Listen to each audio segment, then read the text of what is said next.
अस्सलाम वालेकुम। आज हम देखेंगे प्रोसेस स्टेट्स, यानी एक प्रोसेस जो है वो स्टार्ट होता है, वो अपनी लाइफ टाइम को डिफरेंट क्यूज़ में गुजारता है और फिर वो टर्मिनेट कर जाता है। तो ये सारा प्रोसीजर कैसे रन होता है इसको हम देखेंगे। States of a process in operating system. A process has several stages that it passes through from beginning to end. There must be a minimum of 5 states. Even though during execution the process could be in one of these states, the name of the states are not standardized. Each process goes through several stages through its life cycle. Basically होता क्या है कि एक process जो होता है वो different stages में से गुजरता है फ्रॉम बिगनिंग टू एंड, और मिनिमम हमारे पास 5 स्टेट्स होती हैं। कोई इनका स्टैंडर्डाइज्ड नेम नहीं है। हर जो प्रोसेस होता है वो कम से कम इन जो 5 स्टेट्स होती हैं इनको पास करता है ड्यूरिंग अपने लाइफ साइकिल के। अगर हम वन बाय वन इनको डिस्कस करें इसका, तो सबसे पहले न्यू होता है। In this step the process is about to be created but not yet created, यानी प्रोसेस अभी क्रिएट होने वाला है लेकिन अभी हुआ नहीं है। It is the program that is present in secondary memory that will be picked up by operating system to create the process. यानी हमारे पास एक प्रोग्राम है जो अभी सेकेंडरी मेमोरी में मौजूद है और ऑपरेटिंग सिस्टम उसको पिक करने वाला है प्रोसेस बनाने के लिए। तो हम उसको बोलेंगे कि अभी वो न्यू वाली लाइफ स्टेज में है। देन रेडी आता है, new to ready. After the creation of a process, the process enters the ready state. The process is loaded into the main memory. यानी जब वो सेकेंडरी में था तो हम उसको न्यू बोल रहे थे, अब हम उसको मेन मेमोरी में उसको लोड किया गया है तो हम उसको बोल रहे हैं कि वो रेडी हो चुका है। The process here is ready to run and it is waiting to get the CPU time for its execution. Process main memory में आ चुका है, वो रेडी क्यू में लोड हो चुका है और अब वो सीपीयू का टाइम गेन करना चाहता है ताकि वो अपनी एग्जीक्यूशन को कंप्लीट कर सके। Processes that are ready for execution by the CPU are maintained in a queue called ready queue. वो प्रोसेसेस जो सीपीयू में एग्जीक्यूशन के लिए रेडी होंगे उनको जिस क्यू में रखा जाएगा उस क्यू को बोलते हैं रेडी क्यू। रेडी क्यू के बाद आता है run. The process is chosen from the ready Q by the CPU for execution. अब जिस प्रोसेस को हमने सीपीयू टाइम देना है तो उसको जो है रेडी क्यू से पिक किया जाएगा और उसको रन वाली क्यू में रख दिया जाएगा। देन आता है ब्लॉक और वेट। अब एक प्रोसेस सीपीयू में आ चुका है, अब वो ब्लॉक या वेट स्टेट में कैसे जाएगा। Whenever the process requests access to I/O or needs input from the user, it enters the blocked or waits for the state. एक प्रोसेस जब रनिंग स्टेट में है उस दौरान कोई उसकी I/O डिमांड आती है या उसको यूज़र से कोई input, the process continues to wait in the main memory. Once the I/O operation is completed, the process goes to the ready state. अब जब प्रोसेस ब्लॉक या वेट स्टेट में जाएगा तो वो मेन मेमोरी में वेट करेगा कि जब उसका आईओ इवेंट कंप्लीट हो जाएगा। जैसे ही उसका आईओ इवेंट अगर कर जाएगा तो प्रोसेस वेट क्यू से रेडी स्टेट में चला जाएगा। लास्ट हमारे पास आता है टर्मिनेटेड या completed. Process is killed as well as PCB is deleted. The resources allocated to the process will be released और डीएलोकेटेड। जैसे ही प्रोसेस एंड होगा यानी प्रोसेस किल होगा तो उसके साथ ही उसका जो पीसीबी है process control block. Process control block क्या होता है, जिसमें प्रोसेस से रिलेटेड सारी इन्फॉर्मेशन होती है। लाइक प्रोसेस को जो है वो कौन से रिसोर्सेज रिक्वायर्ड हैं, वो मेमोरी में कहाँ पे जो है वो रिसाइड करेगा, सारी जितनी भी नॉलेज होती है प्रोसेस से रिलेटेड वो पड़ी होती है उसके पीसीबी में। अब जब प्रोसेस एंड होगा तो साथ ही उसका पीसीबी भी डिलीट कर दिया जाएगा और जितने भी रिसोर्सेज उस प्रोसेस को अपने लाइफ टाइम के दौरान दिए गए हैं वो रिसोर्सेज उससे रिलीज़ करवा लिए जाएंगे। अगर हम इसको डायग्राम के थ्रू देखें, सबसे पहले हमारे पास आती है न्यू स्टेट। जब एक प्रोसेस सेकेंडरी स्टोरेज में आता है तो वो न्यू स्टेट में होता है।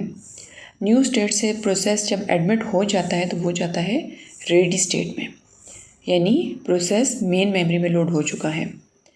अब जब एक प्रोसेस मेन मेमोरी में आ चुका है तो सीपीयू उसको कंसिडर करता है फॉर रनिंग स्टेट। लेकिन प्रोसेस को सीपीयू में किस तरह पहुंचाते हैं? डिस्पैचर के थ्रू। डिस्पैचर एक ऐसा प्रोसेस है जो सीपीयू स्केड्यूलिंग की बेस पे प्रोसेसेस को पिक करता है फ्रॉम मेन मेमोरी और उनको अलॉट कर देता है सीपीयू टाइम। अब एक प्रोसेस सीपीयू में है, उस दौरान अगर उसका टाइम स्लाइस ख़त्म हो जाता है, यानी टाइम आउट कर गया, मल्टी प्रोग्रामिंग हम इन्वायरमेंट यूज़ कर रहे हैं, तो प्रोसेस का जब टाइम स्लाइस एंड होगा तो प्रोसेस को रनिंग स्टेट से रेडी स्टेट में मूव किया जाएगा। या फिर अगर प्रोसेस को कोई आईओ इवेंट रिक्वायर्ड है तो उस केस में क्या होगा? रनिंग स्टेट से प्रोसेस को ब्लॉक स्टेट में ले जाएंगे और ब्लॉक से प्रोसेस सस्पेंडेड में जाएगा। देन अगर उसका इवेंट अगर कर जाता है तो उस सूरत में प्रोसेस रेडी स्टेट में जाएगा, सस्पेंडेड रेडी में, और सस्पेंडेड रेडी से प्रोसेस अगेन रेडी में यानी मेन मेमोरी में दोबारा से एक्टिव हो चुका है और दोबारा से वो डिस्पैचर का वेट कर रहा है कि अब मुझे सीपीयू टाइम अलॉट कर दिया जाए। इस तरह process ready to running, running to block and again इस तरह मूव करता है। और एट द एंड प्रोसेस जब रिलीज़ करता है, प्रोसेस को रिलीज़ कर दिया जाता है, प्रोसेस को एग्ज़िट कर दिया जाता है जब प्रोसेस अपना लाइफ टाइम जो है वो अचीव कर चुका है, जो उसका गोल है वो अचीव कर चुका है, तो प्रोसेस एग्ज़िट कर जाएगा। How does a process change different states during its life time? कि प्रोसेस एक स्टेट से रेडी से रनिंग, रनिंग से ब्लॉक, ब्लॉक से रनिंग, रेडी, यानी किस तरह प्रोसेस मूव करता है डिफरेंट स्टेट्स के दरमियान में। तो इसको हम देख लेते हैं। न्यू टू रेडी, यानी प्रोसेस एडमिट हुआ है और वो रेडी स्टेट में मेन मेमोरी में लोड किया जाएगा।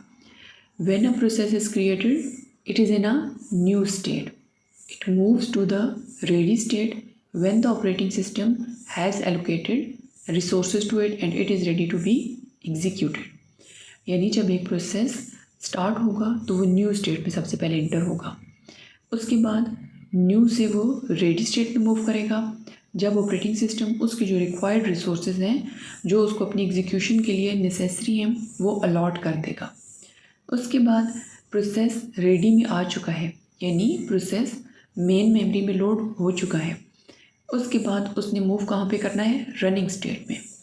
When the CPU becomes available the operating system selects a process from the ready queue depending on various caching algorithms and moves it to the running state। यानी जब एक process ready queue में पड़ा हुआ है, यानी मेन मेमोरी में loaded है और सीपीयू उस दौरान अवेलेबल होता है, सीपीयू फ्री है, आइडल है, वो नेक्स्ट एक्टिविटी चाहता है, तो तब क्या करेंगे? डिफरेंट स्केड्यूलिंग एल्गोरिदम की बेस पे एक प्रोसेस को रेडी क्यू से सिलेक्ट किया जाएगा और उसको सीपीयू अलॉट कर दिया जाएगा। देन हम कहेंगे कि प्रोसेस को रेडी से रनिंग में मूव किया गया है। अब प्रोसेस रनिंग से ब्लॉक में कब जाता है?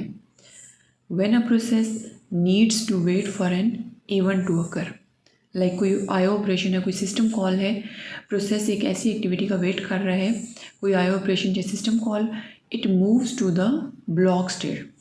तब सीपीयू में उस प्रोसेस को नहीं रखा जाएगा, सीपीयू का टाइम वेस्ट नहीं किया जाएगा और उस प्रोसेस को मूव कर दिया जाएगा ब्लॉक स्टेट में। उस दौरान सीपीयू में कोई नेक्स्ट प्रोसेस पे किया जाएगा स्केड्यूलिंग एल्गोरिदम की बेस पे और उसको सीपीयू टाइम अलॉट किया जाएगा। अब ये जो वेटिंग प्रोसेस होगा ये ब्लॉक क्यू में है। For example, if a process needs to wait for user input it moves to the block state until the user provide the input. क्या कहा जा रहा है अब इसमें कि एक प्रोसेस सीपीयू में भी करंटली था, उस दौरान उसका कोई आईओ ऑपरेशन या सिस्टम कॉल आई, उसको वहाँ से निकाल दिया जाएगा और उसको कहाँ पे रखा जाएगा? ब्लॉक स्टेट में। जैसे हमारे पास कोई प्रोसेस है वो अभी सीपीयू में और उस दौरान कोई उसको माउस का क्लिक चाहिए या फिर कीबोर्ड से उसको कोई की प्रेस करवानी है, तो उस दौरान जो है उसको मूव कर दिया जाएगा ब्लॉक स्टेट में। Then running to ready, running से रेडी में प्रोसेस कब मूव करता है? हमने कहा था जब प्रोसेस का टाइम स्लाइस एंड होता है। When a running process is preempted by the operating system it moves to the ready state. यानी एक प्रोसेस सीपीयू में अभी है, उस दौरान अगर उसका टाइम स्लाइस एंड हो जाता है या उसमें कोई इंटरप्ट आ जाती है तो उससे ऑपरेटिंग सिस्टम क्या करेगा, सीपीयू को प्रीएम्प्ट कर लेगा, ले लेगा और अलॉट कर दिया जाएगा सीपीयू किसी नेक्स्ट प्रोसेस को, और उस प्रोसेस को जो करंटली वहाँ पे रनिंग था उसको कहाँ पे शिफ्ट किया जाएगा, रेडी स्टेट में। अगली दफ़ा जब उसका टाइम स्लाइस आएगा या उसकी बारी आएगी या उसकी टर्न आएगी तो उसको दोबारा से रनिंग से रेडी की तरफ शिफ्ट किया जाएगा। For example, if a higher priority process becomes ready, the operating system may preempt the running process and move it to the ready state. कि अभी currently process like P1 execute हो रहा है, उस दौरान P2 एक ऐसा प्रोसेस है जिसकी प्रायोरिटी P1 की निस्बत हायर है, तो P1 से CPU को प्रीएम्प्ट कर लिया जाएगा, ले लिया जाएगा और किसको अलॉट कर दिया जाएगा, P2 को, और इस तरह P1 को रेडी स्टेट में मूव कर दिया जाएगा। अब ब्लॉक टू रेडी स्टेट क्या होती है? When the event a blocked process was waiting for occur, the process moves to the ready state. For example, if a process was waiting for user input and the input is provided, it moves to the ready state। क्या कहा जा रहा है इसमें कि एक process जब ready से यानी रनिंग से एक प्रोसेस को ब्लॉक में मूव किया गया, कोई इवेंट आईओ इवेंट उससे परफॉर्म करवाना था, और जब उसका आईओ इवेंट अकर कर जाएगा तो उस ब्लॉक स्टेट से प्रोसेस को उठाया जाएगा और उसको रेडी स्टेट में मूव किया जाएगा, और रेडी स्टेट से फिर वो प्रोसेस कहाँ मूव किया जाएगा, रनिंग स्टेट में। डिस्पैचर उसको पिक करेगा और उसको मूव कर देगा रनिंग स्टेट में। देन रनिंग टू टर्मिनेटर, अब एक प्रोसेस ने सारी स्टेट्स में उसने मूव किया, उसने अपने जितने भी रिसोर्सेज थे वो कंप्लीट कर लिए, फिर क्या होगा, when a process completes its execution और is terminated by the operating system, it moves to the terminated state. यानी न्यू से जो एक प्रोसेस ने अपनी लाइफ स्टार्ट की थी, न्यू से वो रेडी में गया, रेडी से वो रनिंग में गया, रनिंग से वो ब्लॉक में गया, वापस रेडी में गया, और एट द एंड जब उसके सारे काम कंप्लीट हो गए, उसकी एग्जीक्यूशन कंप्लीट हो गई, उसने अपनी एक्टिविटी कंप्लीट कर ली, देन वो प्रोसेस एग्जिट कर जाएगा और उसको टर्मिनेटेड स्टेट में एंड किया जाएगा। सो इस तरह एक प्रोसेस अपनी सारी स्टेट्स में से गुजरते हुए अपना जो एक्टिविटी होती है उसको कंप्लीट कर लेता है। Thanks for watching this video and don't forget to like, share and subscribe tech and CS department.